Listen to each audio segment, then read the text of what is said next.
Muito obrigada, Susana, pela apresentação e muito obrigada também pela presença a todos vocês. Como a Susana já falou, eu sou chilena, então desculpem o sotaque. E como já foi apresentado, então, esse trabalho aqui faz parte do meu estudo, minha pesquisa, do trabalho de conclusão da licenciatura em Filosofia. E acredito que o IJHU tem essa possibilidade de difundir e partilhar o nosso estudo, o nosso conhecimento, e desde aí, então, criar um debate, enfim, trocar conhecimentos e aportar a nossa reflexão. Então, é nessa perspectiva que hoje eu venho apresentar a vocês a tese de um filósofo francês, Pierre Hadot. Normalmente a gente chama de Hadot, mas na verdade hoje me enterei que é Hadot.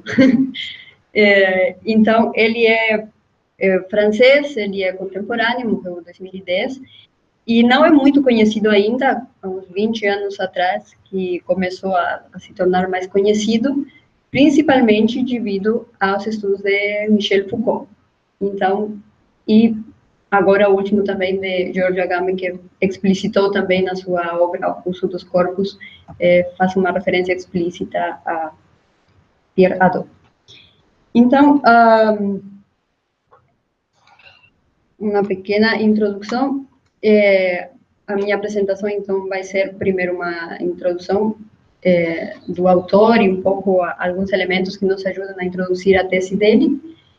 Logo, pretendo centrar uma noção que é fundamental, que é o centro, o fio condutor da tese dele, que é a noção dos exercícios espirituais, que também se dá em conjunto com as escolas filosóficas do período helenístico, pois é aí onde ele vai a dizer que melhor a gente pode observar esses desenvolvimentos dessas práticas, desses exercícios. E um terceiro ponto, que abre também aí para discussão, a recepção e os desafios que apresenta, então, essa proposta filosófica da filosofia como forma de vida. Então, apenas para ter uma ideia e uma foto dele, Pierre Hadot, ele se dedicou especialmente por muito tempo ao platonismo e ao neoplatonismo. Mas, depois, no ano 82, ele assume a cátedra no Collège de France da História do Pensamento Helenístico e Romano, e nos últimos anos ele vai se dedicar mais ao estudo do estoicismo. Mas ele tem uma forte formação e o seu pensamento está fortemente influenciado pela corrente platônica. Então, a tese central dele é justamente essa, que a filosofia antiga seria não um discurso filosófico, não uma teoria, não um conceito, não simplesmente o discurso teórico que nós chamamos, senão, por sobre todas as coisas, seria uma forma de vida. Essa tese entende-se em contraposição, e é muito enfático, é muito crítico, com a representação atual que nós temos da filosofia. A filosofia, hoje, se representa um pouco como o que hoje estamos fazendo aqui. Estou dando conta de uma tese, de conclusão, de uma faculdade, dentro de uma universidade, faz parte do currículo, né, poder apresentar, difundir. E a academia, então, segundo a perspectiva da Hadot, teria deixado atrás uma parte muito importante e característica que era nas escolas helenísticas, que é uma forma de vida. Tem um autor, Paulo Bainet, que ele disse que a gente tem que fazer ideia como se fosse não é muito boa a comparação, mas como se fosse uma seta, né? Eram grupos, era um mestre com discípulos, e eles não simplesmente queriam conceitualizar, senão que queriam uma forma de viver, eles queriam transformar sua vida segundo um ideal que era a sabedoria. Então, a filosofia, por muito tempo, desde o século III a.C. até o século III depois de Cristo, não é um período menor, a principal característica da filosofia teria sido isso, uma forma de vida, uma forma de viver, portanto, o principal dela era uma transformação do sujeito. O que eles queriam, desejavam fazer ao escolher uma opção filosófica por uma determinada escola, era transformar sua forma de ser segundo esse ideal de sabedoria. Dessa maneira, se entende que vai existir discurso filosófico e vida filosófica em estreita união, porém ele pode ser muito diverso, porque diversas poderiam ser as formas de vida que determinados grupos, determinadas escolas poderiam seguir, né? Então, em palavras da Dodds, a filosofia era um método de progresso espiritual que exigia uma conversão radical, uma transformação radical da maneira de ser. Maneira de viver, a filosofia o era, então, no seu esforço, no seu exercício, para alcançar a sabedoria, mas também o era em seu objetivo. A própria sabedoria, pois a sabedoria não faz somente conhecer, mas faz ser diferentemente.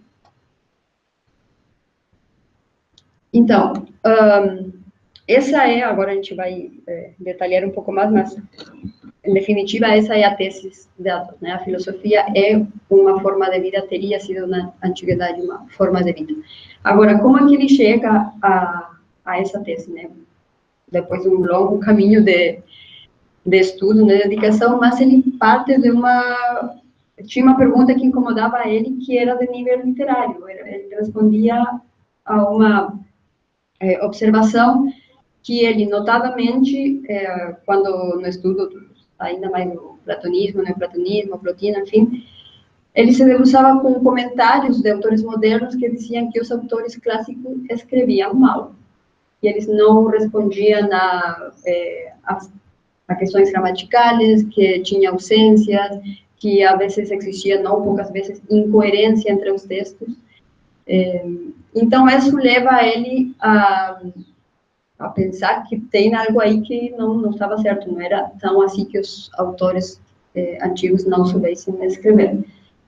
E aí ele faz destaque numa questão que parece um pouco óbvia, mas que para nós modernos, a nos enfrentar com textos antigos, acredito eu, que tem essa dificuldade da qual a Dodds faz muito enfático, é dizer, a gente lê as obras antigas com olhos modernos. Então, a gente pretende achar nelas um sistema, uma ideia já concluída, terminada, uma interpretação de alguma coisa já elaborada, porque a modernidade fez da filosofia um pouco esse retrato, essa representação, né? Então, uma primeira coisa que ele chama a atenção é que a filosofia antiga, as obras filosóficas, têm que ser contextualizadas na sua época. E dentro da época, a oralidade tem uma dimensão importante e fundamental. Ela tinha uma outra finalidade que não é escrita, que nós hoje estamos acostumados.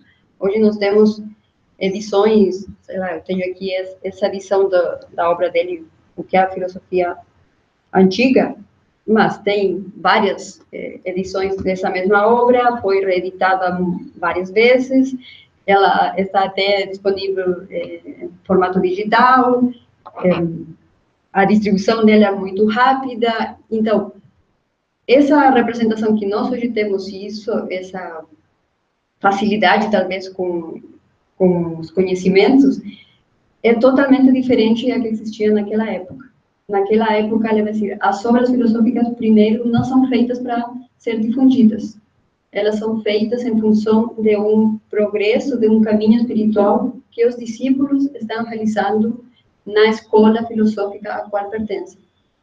Então, normalmente, as obras são anotações dos discípulos, ou são escritos dos fundadores das escolas, ou dos mestres, dos representantes das escolas, que querem destacar, talvez, algum aspecto especial da doutrina, que querem reforçar algum momento dentro da formação dos discípulos, mas, então, está sempre ao serviço de uma questão de formação, e não de informação.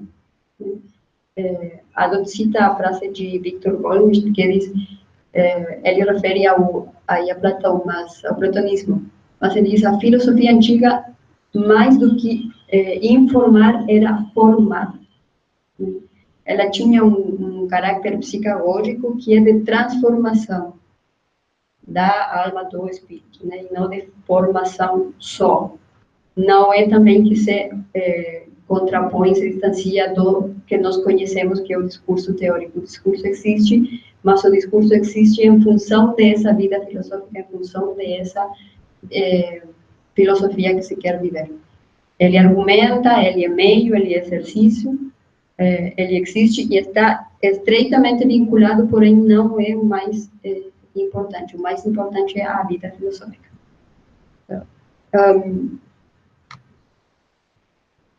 Então, nas palavras dele, o discurso filosófico deve ser compreendido na perspectiva do modo de vida, no qual ele é, ao mesmo tempo, o meio e a expressão.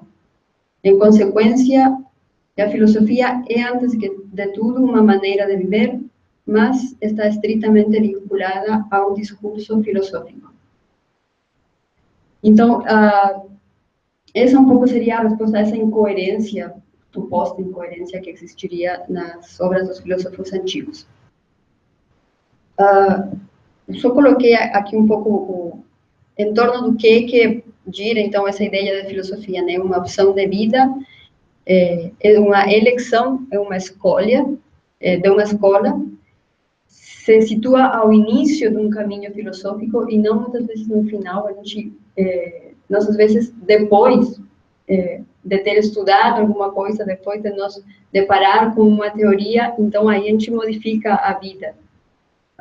Para os antigos era o contrário, existia uma mudança de vida, existia uma escolha por uma vida filosófica ao qual eles se interessavam, e o discurso era posterior. E então essa transformação vai ser possível através dos exercícios espirituais, né, que é a noção que a gente vai passar agora. Então isso certamente tem a ideia de sabedoria das diferentes escolas, o discurso, como já disse, que estava em função dessa vida filosófica.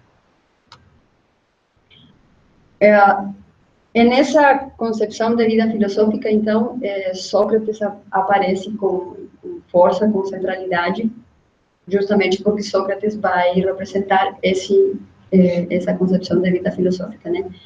Não é à toa que Sócrates não tem obras. Sócrates é aquele que faz com que os outros possam, através do diálogo, reconhecer a sua verdade, reconhecer-se a si mesmos, e é a missão que ele assume, né? Então, o Sócrates vai ser a figura dessa ideia, desse modelo de filósofo. E aqui em Sócrates, uma questão que vai ter uma repercussão depois, Adorno analisa Sócrates em relação ao banquete, né? E no banquete ele faz referência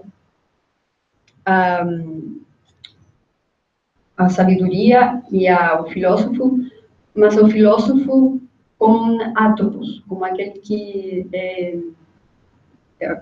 indecível, não tem um sujeito estranho, ele não é nem Deus nem homem, né? Ele está no meio, é o limite entre os deuses e o homem. Ele, por uma parte, faz a conexão através do logos, né, do pensamento entre a razão, o universo, o todo, e, por outra parte, também, ele está nesse limite entre esse ideal de sabedoria e essa divindade na qual ele pretende chegar, e o homem que faz esse caminho, né? Então, ele se apresenta como um daimon, não como Deus, nem também como homem. Ele é essa figura de átomos que é indecível, né? Por que o Sócrates, isso já é bem conhecido, o que faz do Sócrates essa figura especial é que ele reconhece justamente que ele não sabe, né? No Delfos, quando ele vai perguntar, né, qual é a resposta que ele recebe, ele diz, eu reconheço que eu não sei. Então, esse reconhecimento do não saber, mas, por sua vez, reconhecer que a filosofia é o caminho que permite essa transformação para chegar à sabedoria, é o que faz do Sócrates justamente esse modelo de filósofo e o que faz dele realmente um filósofo. não justamente o que reconhece que sabe, senão o contrário, o que reconhece que não sabe, que por isso, reconhecendo a divindade, né, a transcendência que tem a sabedoria, então decide transcorrer e fazer esse percurso.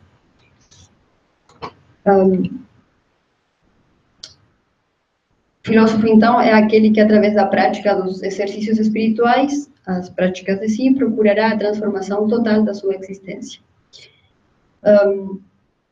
As escolas helenísticas do período greco-romano, né, onde eu já disse que o Adolfo vai dizer que é aí onde a gente pode identificar com maior claridade, né, clarezas, o platonismo, o aristotelismo, o estoicismo, o epicurismo e os movimentos cético e cínico, é ali onde, de uma ou outra maneira, através de uma ou outra prática, a gente vai distinguir esses exercícios espirituais e o que eles pretendiam ao ser exercitados. Então, cada escola representará uma forma de vida especificada por um ideal de sabedoria. A cada escola corresponderá uma atitude fundamental, mas, sobretudo, em todas as escolas serão praticados exercícios destinados a assegurar o progresso espiritual na direção do estado ideal da sabedoria. De maneira geral, eles consistem, sobretudo, no controle de si e na meditação. Antes de passar aos exercícios, um outro elemento que é importante indicar é que todas as escolas, mesmo nas suas diversidades, elas, além de consensuar que a filosofia é uma prática de vida, elas vão consensuar em que todas elas acreditam que o homem vive num estado de tensão agonística. Ele está permanentemente num estado de sofrimento, pelo qual a filosofia vai ser esse caminho pelo qual eles podem ser libertados, né? Então, esse é um pressuposto que todas elas têm. O homem tem essa tensão, essa condição de vida agonística, da qual eles podem ser libertados, né? E o caminho para conseguir essa liberdade vai ser, então, a filosofia. Daí que a filosofia, então, se reconheça como uma terapêutica das paixões, né, dos desejos, da alma, né? E qual vai ser a atitude que eles vão tentar conseguir, ao modo geral? A perfeita tranquilidade da alma, a ataraxia. Então, cada uma das escolas, indiferentemente do modelo de sabedoria que tenham, elas vão querer conseguir essa tranquilidade através dos exercícios, segundo o ideal que cada uma delas apresenta. Então, cada escola se caracteriza pela eleição de uma forma de vida que orienta a uma atitude existencial. Desse modo, então, o platonismo, na linha socrática, né, vai submeter-se ao logos, ao bem, né, a opção pelo bem através da razão. O aristotelismo, a contemplação teorética, isso quer dizer o conhecimento pelo conhecimento. O estoicismo vai querer conseguir e desenvolver a atitude da imperturbabilidade, a ataraxia, por meio do controle e da vigilância. Olha que o epicurismo, eles vão tentar conseguir a mesma atitude, também é a ataraxia, também é a tranquilidade, porém, é por meio do desfrute mesurado, racional dos prazeres. Então, a mesma atitude fundamental, porém por caminhos diferentes. Por quê? Porque os ideais de sabedoria deles são diferentes. O cinismo, a autonomia, seguindo a natureza e com uma inversão total dos valores sociais que recebemos. E o ceticismo, a ataraxia também, mas por meio da suspensão dos juízos, né? Eles chegam, então, a conseguir essa tranquilidade suspendendo o juízo. E, porém, mesmo suspendendo o juízo, eles decidem um modo de vida que é o comum, normal, seguindo as normas da sociedade. Então, entrando propriamente a noção de exercícios espirituais.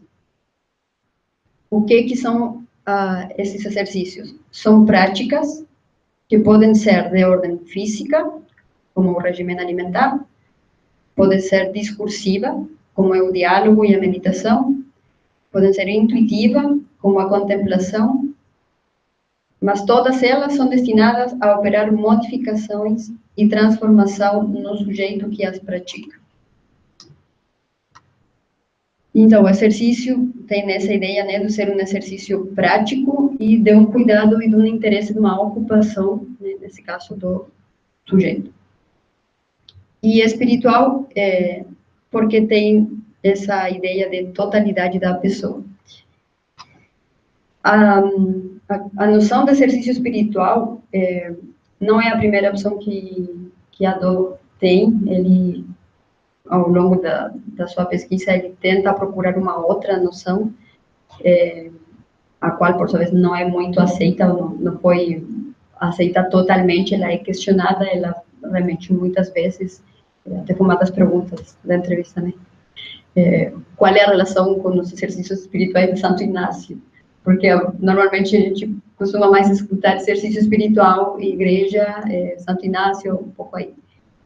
O Adolfo mesmo vai responder que esses exercícios são apenas seria uma parte, um desdobramento do que seriam os exercícios espirituais da filosofia antiga, né?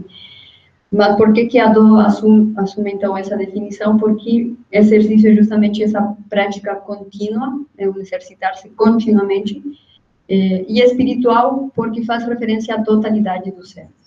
Ele tentou usar outras noções, mas todas elas atendiam a algumas dimensões só da pessoa e não a totalidade.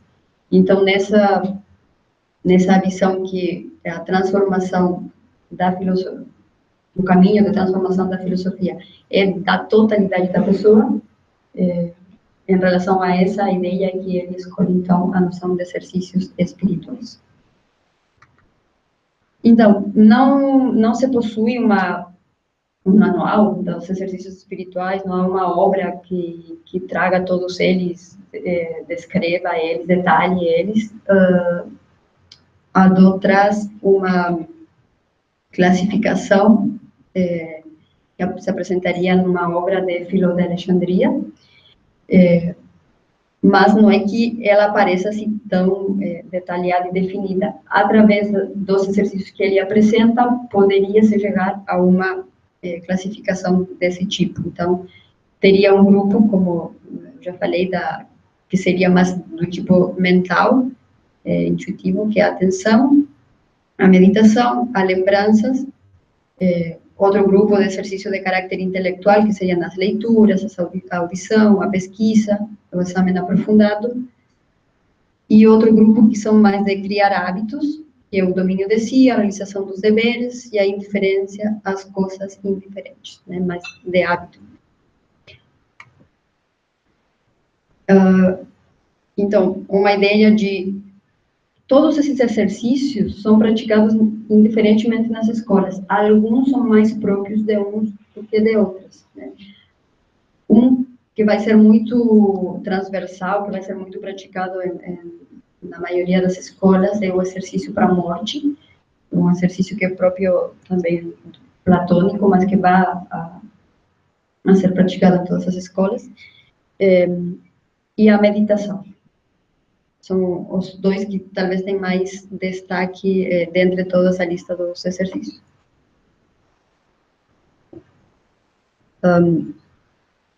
Então, na escola platônica, o diálogo vai ser fundamental. Como já assinalei um pouquinho antes, né, o Sócrates, através da maiêutica, né, do diálogo, vai ser o modelo dessa forma, desse meio de transformação para os platônicos. E o diálogo é mais importante enquanto ao método do que ao conteúdo, porque o que o diálogo pretende é nesse diálogo do um com o outro, não pretende convencer um ao outro. O que pretende, a finalidade do diálogo é que, no desenvolvimento dessa conversa, desse diálogo, que não é um diálogo qualquer um, que ele tem que responder à lógica, tem que responder a uma estrutura, o que ele pretende é que o sujeito possa ultrapassar seu discurso, colocar no lugar do outro e além do mais, traspassar esse lugar de outro, e a finalidade óptima desse diálogo seria poder chegar a essa união com o todo, né? A ultrapassar-se a si e poder chegar de alguma maneira a essa visão total universal. Então, o mais importante, vou dizer, do diálogo não seria o conteúdo, né? Lembram, eu disse, tinha problemas, supostamente, incoerências literárias nos diálogos, nas obras, é justamente por isso, porque não está tanto focado, ou não se importa tanto com o conteúdo, senão com o método de formação, desse momento de formação da pessoa que está dialogando. O exercício para a morte também, como eu disse, tem um destaque dentro da filosofia platônica, e depois ele surge, pelo menos destaca muito nos estoicos, e também tem essa finalidade de poder, é um esforço, não apenas imaginar o que irá acontecer depois da morte, não, é tentar também chegar a esse sair de si mesmo e poder a gente se conceber nessa unidade com o todo, né? O Adorno, eu já assinalei, tem uma forte formação platônica, e ele então entende esse ultrapassar-se como uma forma de transcender, né? Então essa transcendência seria o que o exercício da morte pretende, esse diluir-se no todo, no cosmos, o qual também ele disse que hoje os exercícios espirituais, pelo menos esse, independente do discurso filosófico-teórico que a gente pratique, seria uma prática interessante de fazer, porque a gente se situaria nessa dimensão do um dentro do todo, né? E não cada um na sua individualidade, ou cada individualidade, senão de poder se enxergar como dentro de um todo. O exercício espiritual aristotélico é da vida investigativa, e na escola filosófica aristotélica, ou a escola filosófica aristotélica, é a que apresenta um pouco a pergunta, e uma das críticas que se faz a Adorno, é justamente a partir da opção da escola aristotélica, porque parecesse que ela fugiria um pouco dessa noção da filosofia como forma de vida, né, ao ser só o conhecimento pelo conhecimento. Então, há uma crítica de Ingvar, na qual ele mesmo responde em Exercício Espiritual e Filosofia Antiga, e ele diz que mesmo a escola aristotélica optando pelo conhecimento sem outra finalidade que não seja o conhecimento, eles, mesmo assim, eles têm algumas características dessas escolas, que seria, por exemplo, uma escola justamente de discípulos, eles não são cada um investigando por si, senão que eles pertencem a uma escola, então esse caráter da escola seria igual às outras. Mesmo a investigação, eles têm uma prática de investigar, de observar, de contemplar, na qual eles já exercitariam esses exercícios de meditação, de contemplação, de descrição. Então, teriam exercícios que, se não da mesma forma que outras escolas, de alguma medida também estariam dentro dessa classificação. Porém, é a escola que mais foge um pouco dessa ideia da filosofia como forma de vida, aparentemente. Uma prática, então, um exercício que aparece fortemente ligado aos estoicos é a proseger, é a vigilância. Para os estoicos, o único que depende deles é agir bem, né? Por que o homem, essa tensão agonística, os estoicos dizem que o homem está nessa tensão porque ele tem um erro nos juízos, então ele faz juízos cerrados daquilo que não dependem dele. O único, então, que dependeria do homem é poder agir bem, de acordo à razão.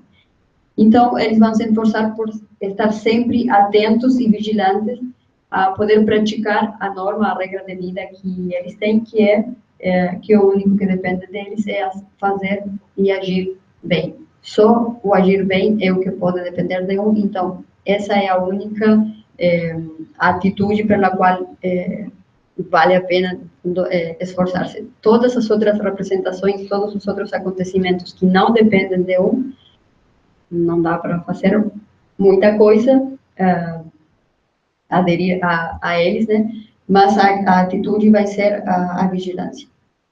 E para isso eles vão praticar um exercício que é de previsão de experiências. Então, talvez é um dos mais conhecidos, mas eles passavam fome, né? Porque por um acaso no futuro pudesse acontecer uma tragédia, eles ficassem, enfim, em guerra, não tem mais provisões, então eles teriam que se treinar para essas futuras experiências, né? O exercício espiritual dos epicuristas é muito parecido, porém, por outro viés, também a meditação dos dogmas, e também é de uma vigilância, não vigilância, é de uma atenção no presente, mas não uma atenção justamente vigilante, ou senão não exigente, senão pelo prazer. Mas não é um prazer pelo prazer, senão que é um prazer racional, e eles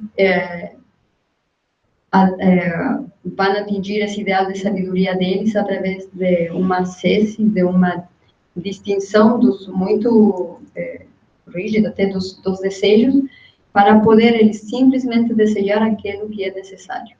Tudo que não seja necessário, tudo aquilo do qual dê para prescindir, então eles vão se esforçar por poder sentir prazer simplesmente pelo fato de existir. Esse é o máximo prazer, o prazer da existência. Então, todos os outros prazeres vão ser classificados e eles vão se exercitar para poder conseguir essa felicidade, esse desfrute do momento pelo simples prazer de existir. O movimento cético, que a Dor define como de pirronismo, porque cético é uma noção posterior, como eu já disse, através da suspensão do juízo, mas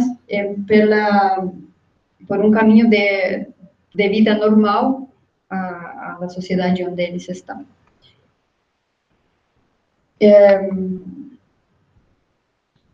Antes de passar as repercussões. Até aqui vai entendendo os meus livros?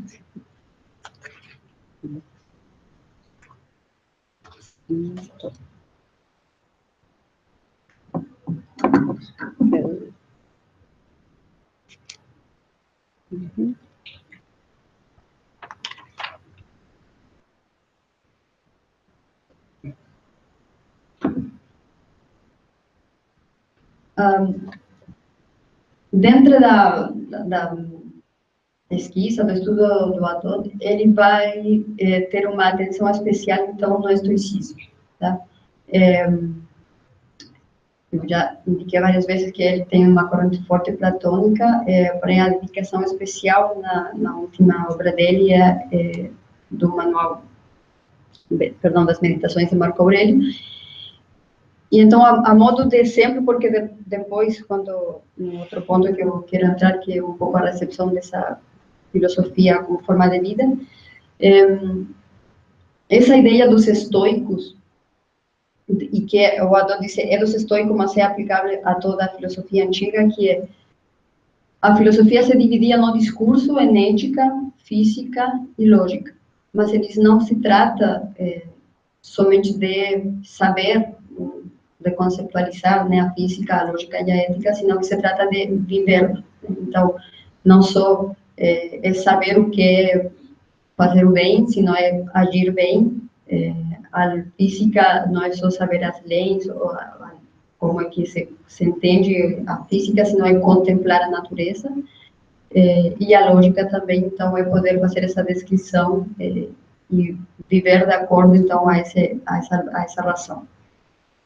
Essa distinção que é própria dos estoicos, porém é aplicável a todas as escolas, dessa vivência, então, da física, da lógica e da ética, né? Agora, esse exercício que se destaca dentre os estoicos,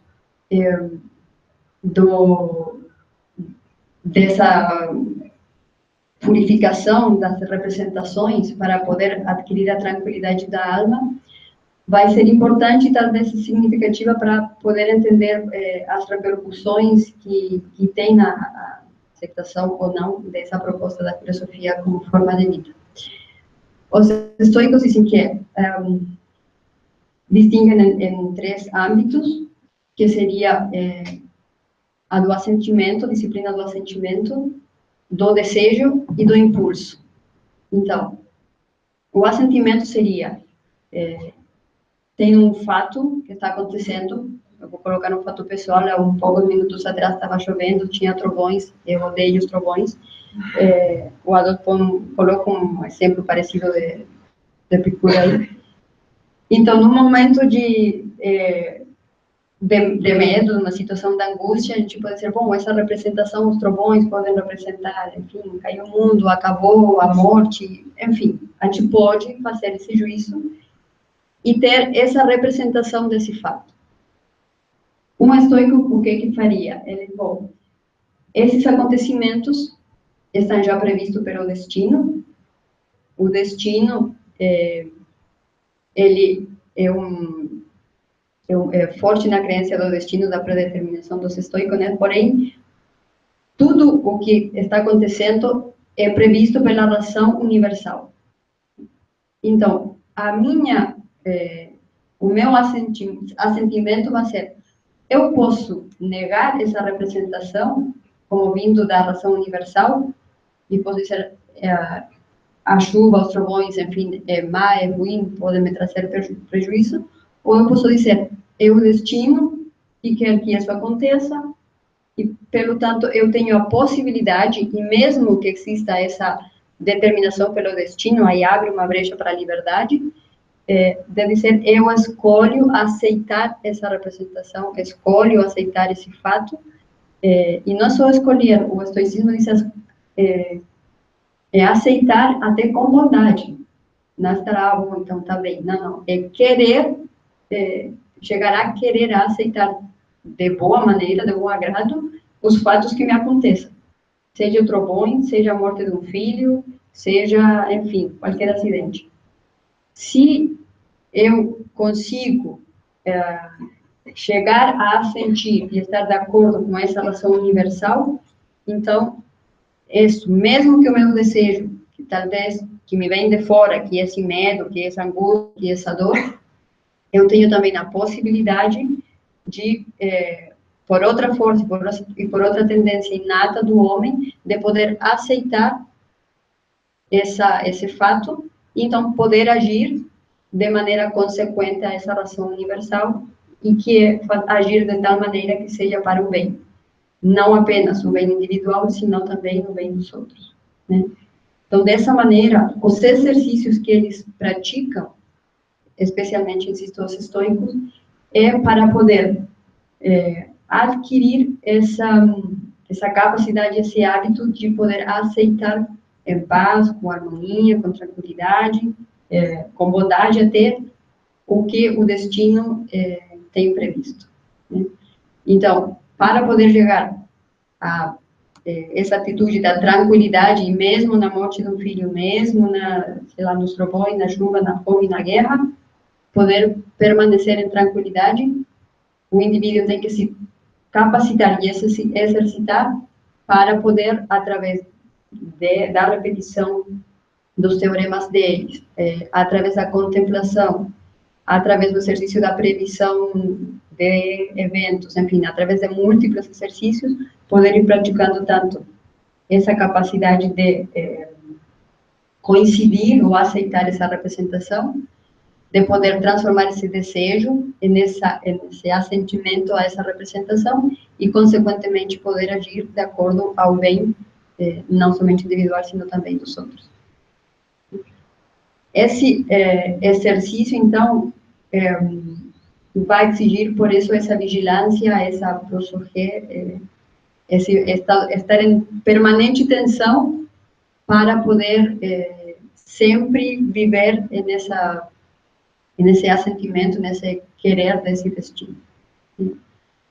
O epicurismo, ao contrário, né, vai ser o prazer de poder viver, o prazer de poder existir. Então, o epicurismo vai dizer ao contrário: não adianta estar chorando por aquilo que eu não posso conseguir, que eu não tenho, pelo qual eu já perdi. Melhor é lembrar com alegria o que eu já tive, né? E ainda melhor, que é o Carpe Diem, que todo mundo mais ou menos conhece, que é desfrutar do momento presente. Por que do momento presente? Porque o futuro já foi. É o momento presente que eu tenho para poder recepcionar, né? Poder assentir a essa representação. Então, a importância do momento presente e o amor ao momento presente é essa vinculação à razão universal. Então, eu iniciei a fala dizendo que Adorno era um autor muito conhecido. A gente conhece mais ele através do Foucault, né, das obras continuadas de Foucault, e ultimamente também o Agamben, que faz menção a ele. Então, mesmo que não é o que mais eu tenho dedicado a minha tese, não foi respeito desse ponto, mas é um ponto que abre para discussão e que, se pesquisam por aí, talvez o debate maior de Adorno é em relação a Foucault, né? Então, um pouco para trazer esse debate hoje, simplesmente colocar quais são os pontos centrais dessa discussão, desse debate atual. Eu já disse também no início que Adorno tinha conseguido a cátedra no Collège de França justamente por Michel Foucault, né? Foi Michel Foucault quem foi a procurar Adorno, e Adorno mesmo reconhece em uma das suas obras que, para a vergonha dele, ele não conhecia Michel Foucault, ele não tinha lido Michel Foucault, e ele sente vergonha porque Foucault diz que ele sente muita admiração pelas obras dele. Então, e ele vai dizer até, inclusive, foi posteriormente à morte do Foucault que ele vai começar a ler um pouco mais as obras dele. Porém, então, mesmo que exista essa relação, foi muito pequena pelo falecimento, né, pronto de Foucault. Então, eles iniciaram um diálogo, mas foi muito inicial. Eles não chegaram a explicitar, não tem textos que atestiguam esse diálogo entre os dois, mas sim tem reiteradas referências de Foucault a Adorno no uso dos prazeres, no governo de si dos outros, na hermenêutica do sujeito, ele refere muitas vezes. E, enfim, Foucault teve um pouco todo o interesse na filosofia grega, que foi a dedicação das últimas obras dele, pela proposta conceitual justamente dessa filosofia como uma forma de vida, né? De Foucault, então, respeito a Adorno, temos mais um elogio pela proposta conceitual que ele apresentaria. Mas, por parte da Adorno, temos mais críticas do que elogios, né? Adorno se refere em dois textos a Michel Foucault, e nos dois são críticas. Ele critica a Adorno por ter feito dos exercícios de si, que ele, Foucault denomina práticas de si, né? Mas não teria problema no conceito práticas de si, senão no entendimento que Foucault faz dessas práticas de si, na perspectiva de Adorno, estariam fechadas no indivíduo, né? Foucault não teria, ou teria deixado de lado, teria desvinculado esses exercícios, essas práticas sobre si, dessa dimensão de união ao todo, ao cosmos. Esse ponto de transcendência né? Por isso que eu enfatizei tanto que exercício da morte, o exercício que fazem os estoicos, é para se unir a essa razão universal, e essa razão universal está ligada a um sentido de transcendência, que provém de uma concepção platônica. Foucault não tem em conta essa dimensão. E isso para os gregos, na filosofia grega, é impensável. A filosofia grega tem o tripé, né, do bem, do bom e do belo, não somente do belo. Então, Foucault, ao fazer essa interpretação da prática de si como uma estética da existência, teria centrado essas práticas somente na imanência no indivíduo e teria deixado de lado essa dimensão de união com o todo. Então, essa é uma principal, acredito que seja a principal crítica que Adorno faz de Foucault. Por outro lado, eles também têm divergências. Para Adorno, principalmente, essa concepção da filosofia como forma de vida ficou relegada quando o cristianismo, pelo século III, IV, o cristianismo se apresenta como a filosofia. O cristianismo pega, né, as práticas filosóficas, colocando, né, o próprio do cristianismo, porém ela se apresenta como a filosofia verdadeira. Se antes os exercícios espirituais estavam de acordo ao Logos, o cristianismo vai dizer que eles têm o Logos, a verdade, a filosofia. E, portanto, a filosofia ficou reduzida, ficou submetida a poder depois a ser o aparato conceitual das disputas teológicas.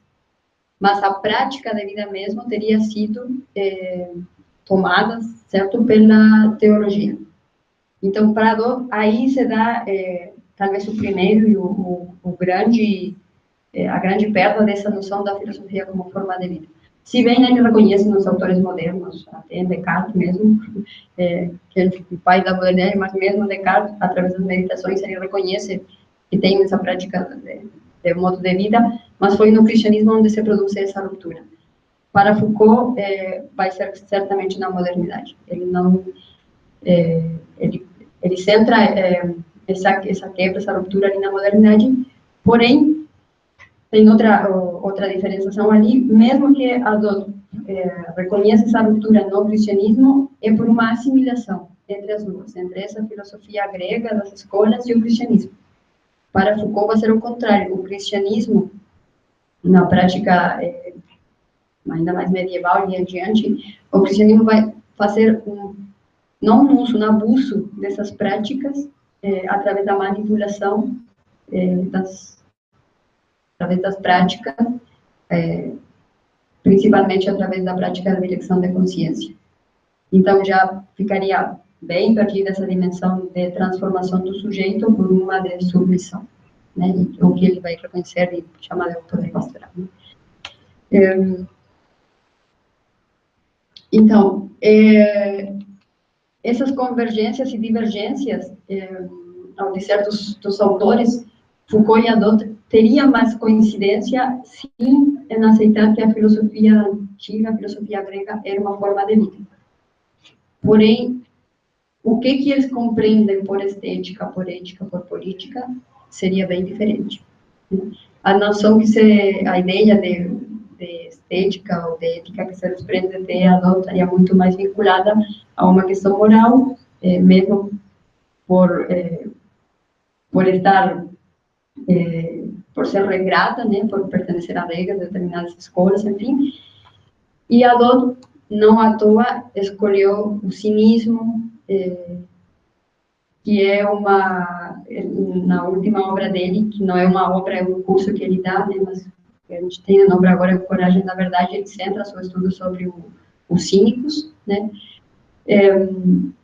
e os cínicos se afastam dessa ideia de transcendência, né, o cínico é a militância, né? É a imanência, é a filosofia como forma de vida aqui, não tem esse ideal de transformação, de sabedoria, de chegar a atingir essa transcendência que implicaria a sabedoria.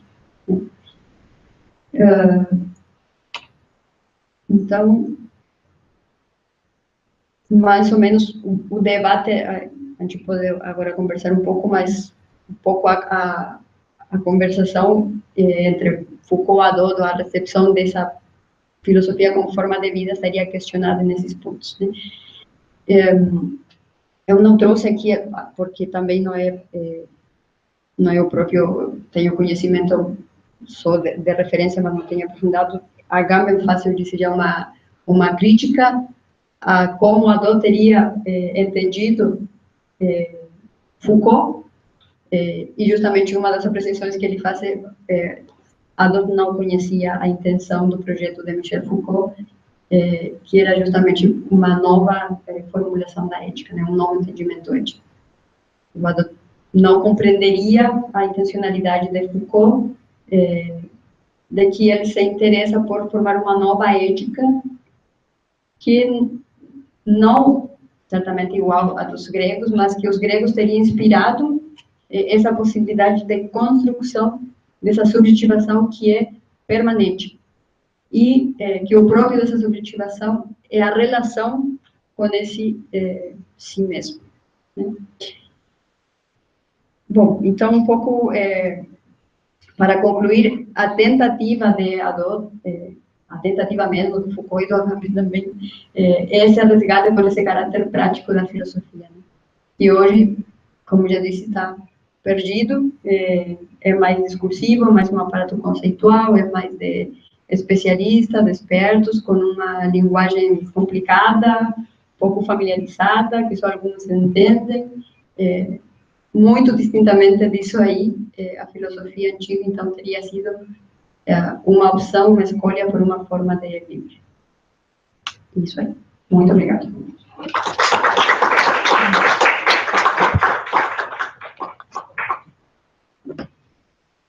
Muito obrigada, Carolina, por esta exposição que nos traz esta temática e talvez para alguns de nós não é uma temática que estamos mais familiarizados, tá? Então, com toda a liberdade, quem quiser fazer alguma pergunta, alguma contribuição, vamos passar o microfone, né? E então vamos ter uns minutinhos, ainda temos uns 30 minutos para poder continuar o nosso debate. Então, quem quiser fazer alguma pergunta ou colocação.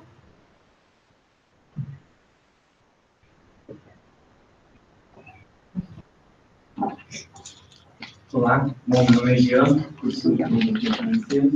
Obrigado pelas palavras. Eu queria falar aqui dos exercícios filosóficos históricos,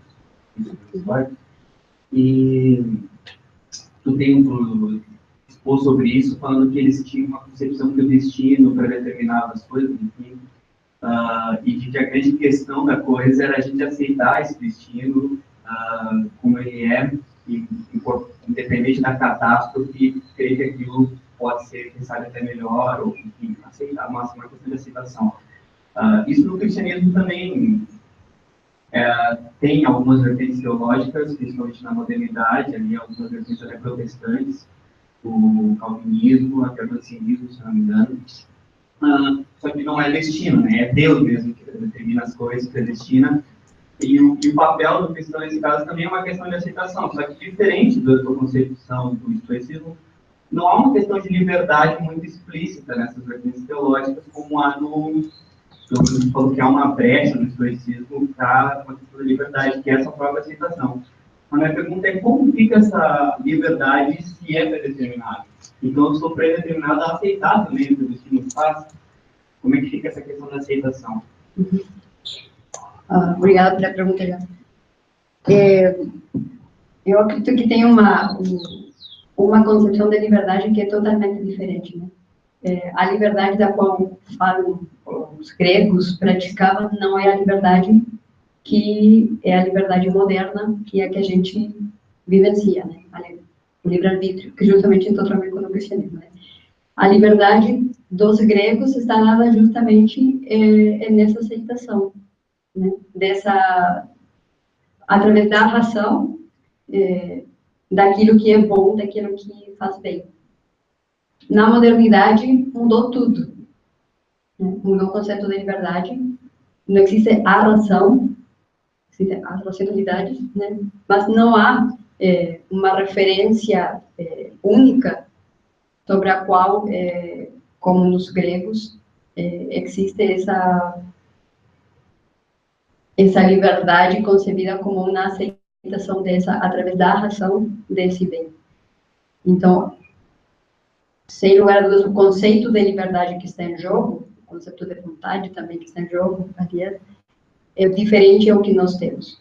Então, por isso acredito também que a proposta da filosofia nós diz, por isso custa tanto entender os filósofos gregos, porque na nossa cabeça está o conceito de liberdade nosso, está o conceito de liberdade nosso, está o conceito de Deus, de divindade, de transcendência moderno, que não é, de fato, e é muito distinto ao conceito de divindade, de transcendência, ao conceito de liberdade, de vontade, que se pratica, se entende, se compreende na filosofia grega.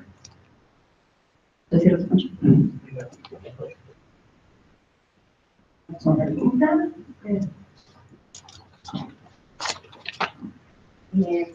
Não sei se é do tema, quando falaste da submissão, alguma coisa aqui da filosofia e da teologia, como a situação atual das duas?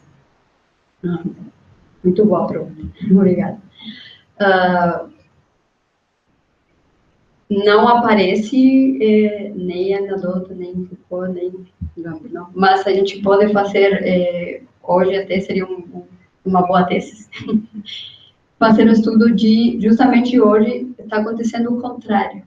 Né? Os filósofos estão voltando à teologia para poder compreender as nossas ações, o nosso modo de compreender a modernidade, né? Porque o Agamben, ainda um autor que é mais conhecido, mais perto de nós, ele faz um estudo muito detalhado, muito específico, vai atrás dos principais conceitos que nós temos hoje na economia, por exemplo, que provém de concepção teológica, que provém do cristianismo, que provém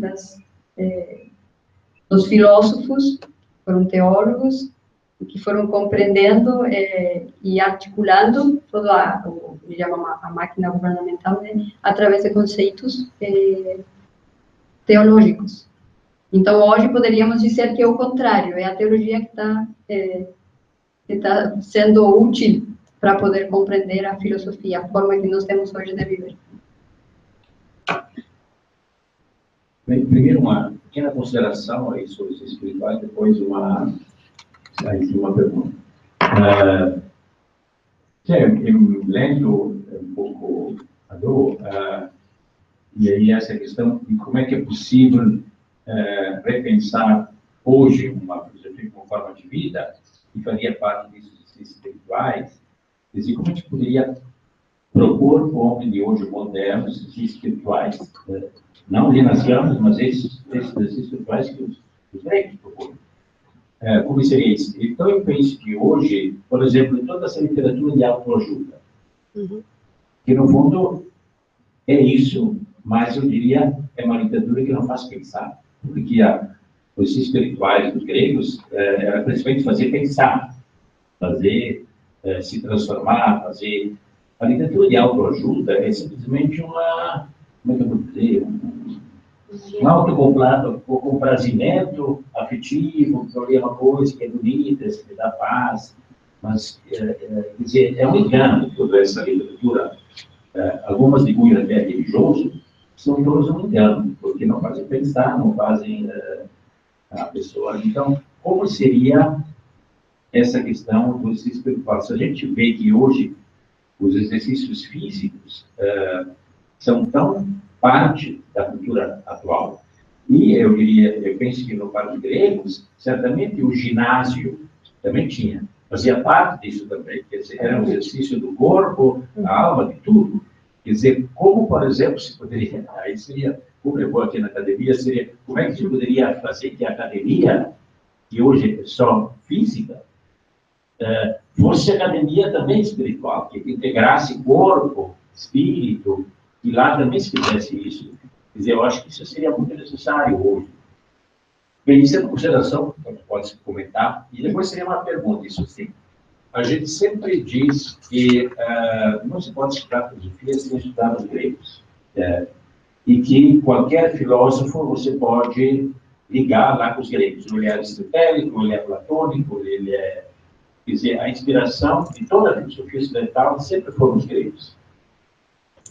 Então, a gente podia pensar, e essa perspectiva que o Alô destaca na filosofia grega, ela, de certa maneira, não é que desapareceu totalmente na filosofia, na história da filosofia.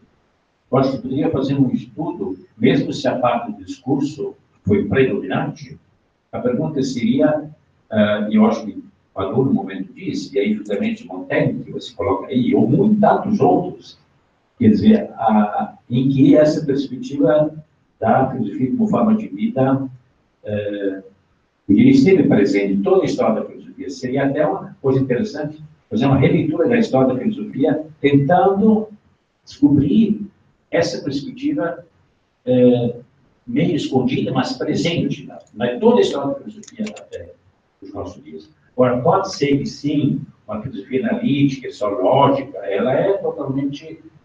Isso que é o problema da filosofia essa atual, que é a coqueluche, que é a filosofia lógica. Essa sim, ela é totalmente vazia de qualquer perspectiva de forma de vida. Então, também eu pergunto se não seria interessante fazer um estudo desse para descobrir essa como forma de vida presente em toda a história. Obrigada, Roque. Em relação a essa última, vou partir por aí, o Adorno mesmo faz menção, ele diz, não é que a filosofia como forma de vida desapareceu totalmente, né? Ele não simplesmente, com ênfase muito insistência, destaca que a filosofia ficou reduzida, né? Ficou enfatizado a questão do discurso, né? Do aparato mais conceitual e teórico. Mas ele, próprio Descartes, ele reconhece, não é à toa a obra de Descartes, as meditações, né? É um exercício de meditação também. Em Kant, ele vê também na crítica do juízo, né? Também muito forte uma retomada, uma tentativa de ligar, né, uma epistemologia junto também com uma questão de ética, de formação, de sofisticação. Em Montaigne também, em Rilke, até em Wittgenstein, que foi um autor que influenciou muito ele. Hegel também, será? Ele não fala de Hegel, mas ele faz uma lista, mas simplesmente ele lista ele e faz a mesma consideração que faz tu. Ele, bom, precisaria uma vida toda, ou seria uma grande pesquisa, poder identificar em quais autores e de que maneira essa filosofia como forma de vida se manteve presente. Não é que tenha desaparecido 100%, ela permaneceu, porém sempre permaneceu relegada, ficou por baixo de uma filosofia que destacava mais o discurso, né? Isso aí. E a questão dos gregos, a proposta, a Adorno chega a dizer isso, né? A intenção dele certamente não é repetir os exercícios espirituais antigos, né? Não varia, o texto mudou certamente, né? Mas eu me lembro que um colega nosso do grupo de pesquisa, quando a gente estava partilhando a leitura, ele fez um exercício muito interessante.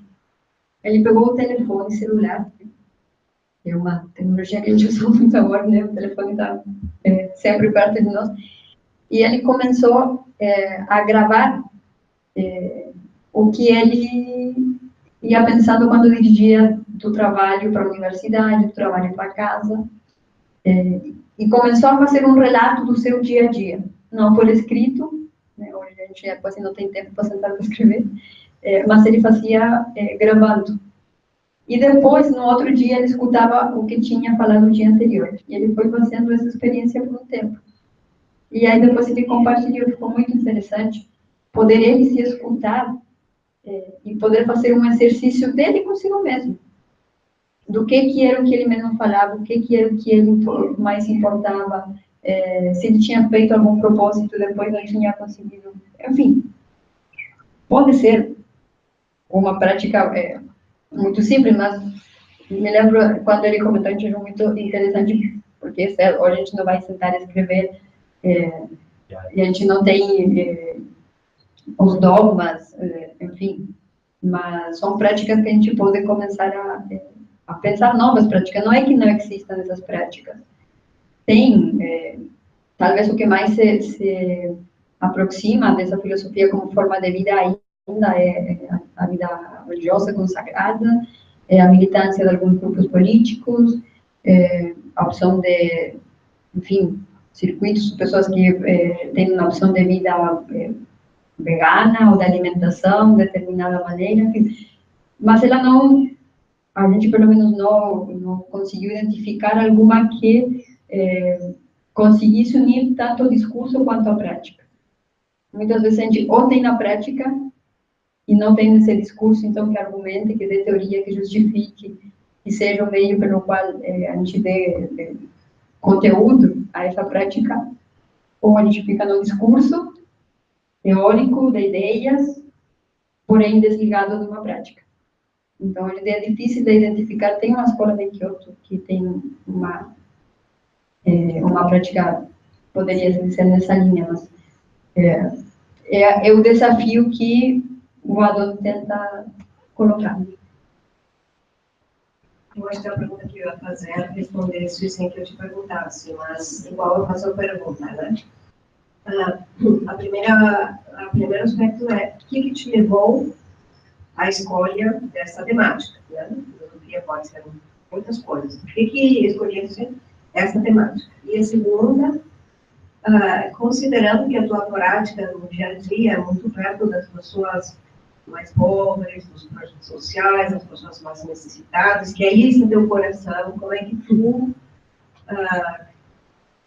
você unes, ou o que isso te traz, né, para a tua vida, porque talvez essas pessoas com quem tu trabalhas o dia todo não são pessoas que vão pensar sobre essas linhas, né, de qual são os exercícios e tal, nem sabem quem são os filósofos gregos, talvez, né? Então, como é que eu tenho certeza que está tudo unido, só que eu queria te ouvir. Muito obrigada. Então, foi minha proposta a temática, não fui eu que descobri o Adorno, e acredito que não foi um acaso que o professor orientador Castor tinha me proposto a temática do Adorno. Ele certamente conhecia um pouco das minhas opções de vida, então ele achou interessante que eu pudesse dar um pouco o que a gente estava falando agora, né? Um conteúdo, a parte mais discursiva, talvez teórica, que desse mais fundamento às minhas opções de vida. Então, é uma experiência mesmo, né? E como isso vai se unindo às minhas opções de vida, que sim estão muito próximas de uma opção de trabalho com setores mais vulneráveis, desfavorecidos, onde certamente não se conhecem os gregos, nem o nome deles. Mas eu acredito que a gente, um pouco retomando o que a gente estava dizendo, nós temos práticas já. Talvez não sejam nas práticas da mesma maneira, com a mesma sistematicidade, mas nós temos práticas de conversar com o outro, nós desenvolvemos também, talvez não como uma prática filosófica, mas a amizade, por exemplo, é uma prática fundamental para os epicúreos. Então, mesmo assim, nesse conteúdo discursivo, no meu caso, e acredito que no caso de todos, nós temos algumas práticas já. O que acontece é que a gente não para, talvez, para pensar e dar alguma sistematicidade, alguma ordem, ou alguma finalidade a isso. Normalmente, as nossas práticas acontecem, o destino que vai fazendo elas aparecer.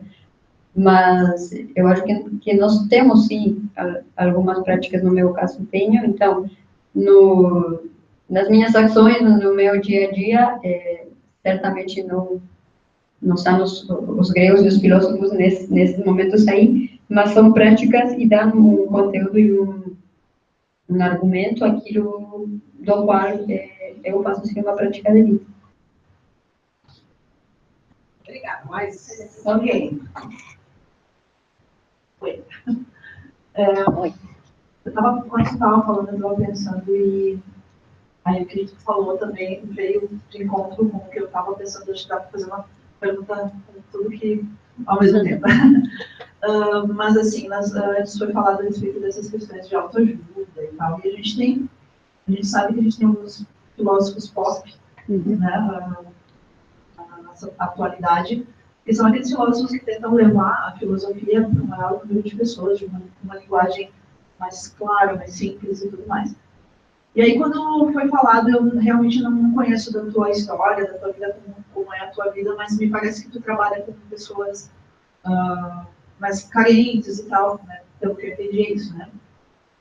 Então, esse desafio, que eu acho que deve ser um grande desafio, porque no começo da tua palestra, tu falou a respeito, né, que a maneira de ver é fortemente vinculada ao discurso filosófico. Então, não se desprende, né? Aqui na academia nós temos esse problema de ser muito teórico e, às vezes, não praticar. Mas não pode desprender uma coisa para a outra. Então, assim, existe um desafio que eu acho que tu deve viver e talvez tu possa até me dar uma luz com relação a isso, que eu não tenho essa experiência, de como levar a filosofia, de como levar a filosofia como forma de vida, não só para o filósofo, não só para quem estuda a filosofia, mas para quem recebe a filosofia, sem, no entanto, transformar isso numa coisa que as pessoas não vão querer, não vão gostar e não vão entender, e também não cair na autoajuda, não cair nessa armadilha da autoajuda, que com certeza não desperta a angústia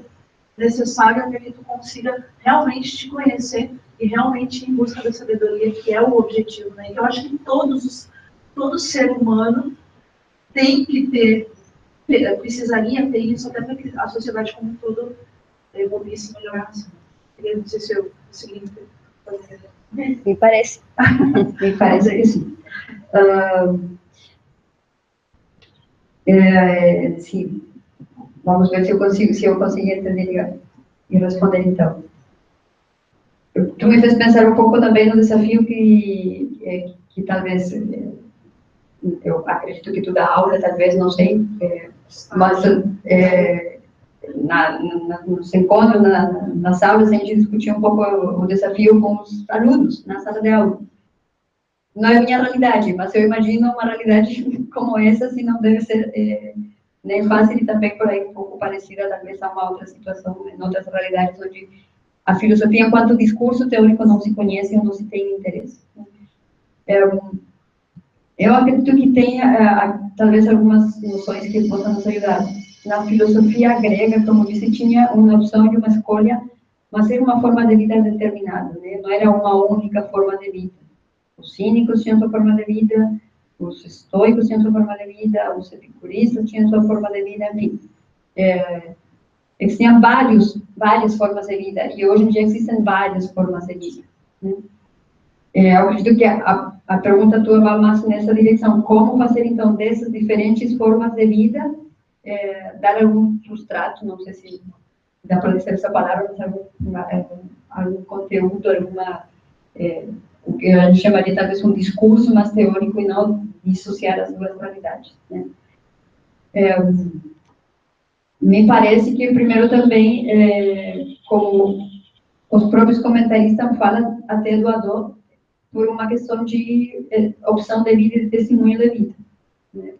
Tem muitos autores que fazem referência à forma de vida que o próprio Adorno levava. As críticas que são comentadas em relação a Foucault, a opção de vida, a escolha de Foucault também por retomar, ir aos gregos e retomar uma nova proposta ética, também tinha relação com sua opção de vida, né? Então, eu acredito que não há uma única resposta, não é um livro da autoajuda que diz, bom, para tal situação, aplicar essa receita ou essa prática, enfim, essa ajuda. Eu acho que esse é justamente o desafio, como identificar essas formas de vida, esses modos de vida, para onde que eles estão indo, qual é a finalidade. Talvez nos gregos, essa finalidade, que era um pouco a pergunta do colega, estava já determinada. Hoje não existe.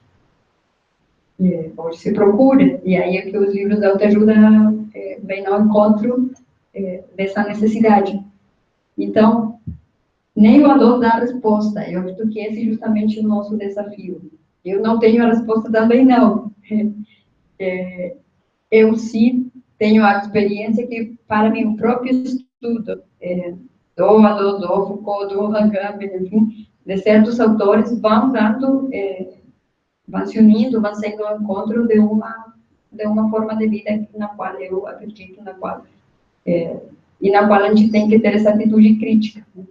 Também não é pegar um autor, pegar 2, 3 e aceitar todos eles, todo o que diz, né? Eu acho que justamente o que vocês perguntam é o desafio que se apresenta. Não existe não estão determinadas essas formas de vida. Mas eu acredito que a filosofia tem que sair a esse encontro dessa dimensão tão prática e poder auxiliar e retomar talvez o que for a própria na sua origem. Não respondi, eu sei que não respondi, mas sei que é um desafio. Na verdade, eu sabia, eu não sei responder, porque não tem resposta, mas eu gostaria de saber a tua opinião dentro da tua realidade, como tu vê isso, a tua forma de vida, especificamente. Eu tenho uma opção de vida que talvez assume algumas práticas já gregas, antigas, né? Eu pratico alguns minutos e horas na vida de meditação, de leitura, de conversação com outros, de confrontar as minhas visões, os meus pensamentos, emoções e sentimentos com outro. E acredito que são essas práticas, para mim, são válidas, são boas, para o que eu defino como minha forma de vida. Então, mas são muito semelhantes, talvez, àquelas praticadas. Eu, cada vez que agora estou estudando mais sobre estoicismo, esse exercício da representação, para mim tem sido muito, muito bom. Porque, realmente, tem coisas que não dependem de nós. Tem coisas que dependem de nós. E a gente, às vezes, bota o esforço, coloca mais e acentua o esforço naquilo que não depende de nós. A gente não tem como mudar certos acontecimentos, mudar, sei lá. Não tem. Não vai conseguir. Então, para mim, tem sido muito prático também. Você sei como, olha, coisas acontecem, tu tem a possibilidade de tu te situar frente a isso de várias maneiras. Tu escolhe a maneira pela qual tu aceita viver de tal maneira. E eu acredito que aí sim tem um bom uso da liberdade real e não da liberdade moderna, que está manipulada, está ultra administrada, guardada, enfim. Eu acho que a nossa liberdade está justamente em poder voltar a fazer essas escolhas, mas para isso a gente precisa parar, pensar, ler.